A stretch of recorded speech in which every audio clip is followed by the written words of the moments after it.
मुख्यमंत्री पुष्कर सिंह धामी अपने चुनाव के लिए जहां एक तरफ जोर शोर से जुटे हैं, वहीं दूसरी तरफ विधानसभा चुनाव 2022 में भाजपा द्वारा अपने दृष्टि पत्र में किए वादों को अब मुहर लगाने में पीछे नहीं है। भाजपा ने अपने चुनावी दृष्टि पत्र में किया था मुफ्त सिलेंडर देने का वादा। सरकार बनने के 2 महीने बाद ही किया वादे को पूरा। विधानसभा चुनाव 2022 में भाजपा ने अपने घोषणा पत्र, जिसे उन्होंने दृष्टि पत्र का नाम दिया था, उसमें कई महत्वपूर्ण घोषणाएं की थी। 50,000 सरकारी नौकरियों से लेकर फ्री सिलेंडर और 5 लाख तक के बीमे जैसी कई लुभावनी घोषणाएं थी। घोषणा पत्र में किए इन सभी घोषणाओं को अब पूरा करने पर धामी सरकार अब आगे बढ़ती दिख रही है। गुरुवार को मुख्यमंत्री पुष्कर सिंह धामी की अध्यक्षता में हुई कैबिनेट की दूसरी बैठक में 7 बड़े फैसले लिए गए। इन फैसलों में एक फैसला था, आर्थिक रूप से कमजोर परिवारों को मिलेगा साल में 3 फ्री सिलेंडर। इस वादे को पूरा करने में धामी सरकार ने तत्परता तो दिखाई, पर दूसरी ओर कहीं ये फैसला मुख्यमंत्री पुष्कर सिंह धामी के चंपावत चुनाव से पहले लोगों को भ्रमित करने के लिए तो नहीं लिया गया है। खटीमा से सीट हार चुके मुख्यमंत्री अब चंपावत सीट से जोर आजमाइश में लगे हुए हैं। सीट पर मुख्यमंत्री का नाम दांव पर लगा है। साथ ही उत्तराखंड के इतिहास में अभी तक किसी भी सिटिंग मुख्यमंत्री के न हारने का प्रेशर भी है। इन सब के बीच अब मुख्यमंत्री चंपावत वासियों को लुभाने की प्रक्रिया में लगे हैं। किसी घोषणा से पहले मुख्यमंत्री ने अपने विधानसभा चुनाव में किए वादों को पूरा करने का सोचा। इस सोच में धामी सरकार फिर से एक बार महिलाओं को साधने में लगी है। चंपावत चुनाव के लिए भी महिलाओं पर होगा सीएम का फोकस। इसके पीछे की रणनीति पर भाजपा जहां एक और अपने काम की कर्तव्य निष्ठा का हवाला दे रही है। कांग्रेस को कोई भी गरीबों के हित में किया गया काम अच्छा नहीं लगता।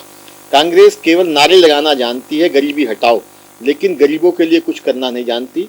जब से देश में नरेंद्र मोदी जी की सरकार आई है, तब से जिन गरीबों के घर में शौचालय नहीं थे उनको शौचालय दिए गए, जिनके घरों में गैस कनेक्शन नहीं थे उन्हें निःशुल्क गैस कनेक्शन दिए गए, जिनके घरों में बिजली के खंभे नहीं थे या बिजली का कनेक्शन नहीं था उनको निःशुल्क बिजली का कनेक्शन दिया गया, पानी का कनेक्शन दिया गया, और जिनके पास रहने के लिए घर भी नहीं था, ऐसे लोगों के सिर पर छत मुहैया कराने के काम भी केंद्र की मोदी जी की सरकार और प्रदेश की सरकार का डबल इंजन मिलकर कर रहे हैं। और ये सारी बातें कांग्रेस से बर्दाश्त नहीं होती।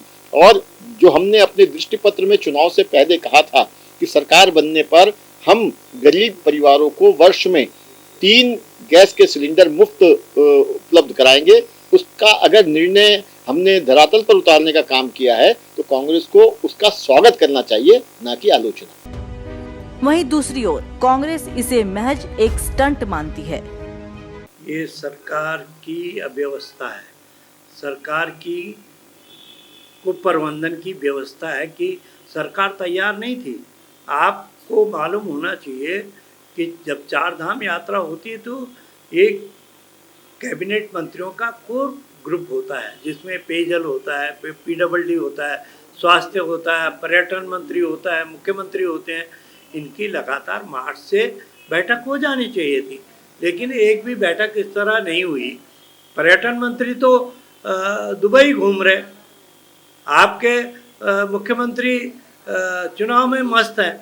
आप 4 धाम यात्रा पे आप कितना बड़ा दुर्भाग्यपूर्ण है कि केदारनाथ की जो पैदल यात्रा है उसमें एक भी महिला शौचालय नहीं है। आप ऑक्सीजन सिलेंडर की बात स्वास्थ्य मंत्री आप कहते हैं, तो आपकी तैयारी क्या थी? आपका आपदा प्रबंधन क्या था कि आप वहाँ पर ऑक्सीजन सिलेंडर, और आज आप गाइडलाइन जारी कर रहे हैं, तो आपने पहले जब 4 धाम कपाट के बिल्कुल निश्चित समय खुलने के, तो आपने पहले गाइडलाइन क्यों नहीं जारी की कि आप जो भी व्यक्ति ये मेडिकल फिट होगा वो आदमी आए। निश्चित तौर पर मैं जानता हूँ, मैं सनातन धर्म का व्यक्ति हूँ, हर आदमी अपने जीवन में एक बार 4 धाम यात्रा करना चाहता है, तो निश्चित तौर पर वो जब घर से चलता होगा तो वो स्वस्थ होता होगा ना। लेकिन क्योंकि हाई अल्टीट्यूड पे दबाव होता है, वहाँ ऑक्सीजन, तो ये सरकार का प्रबंधन होना चाहिए कि वहाँ पर ऑक्सीजन की व्यवस्था हो, कार्डियोलॉजिस्ट होने चाहिए, अच्छे वहाँ पर स्वास्थ्य सुविधाएं होनी चाहिए, ये अपने निकम्मेपन को छुपाने का सरकार केवल उन पर कह रहे कि कार्डियक अरेस्ट हुआ।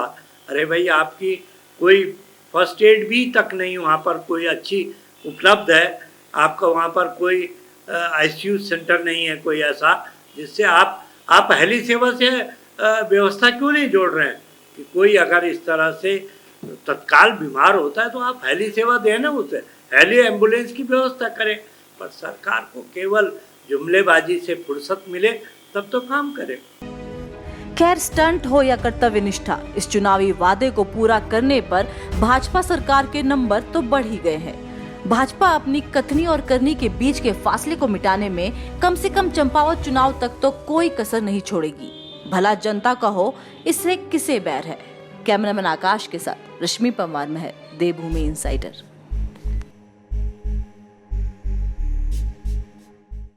आज ही डाउनलोड करें देवभूमि इनसाइडर ऐप।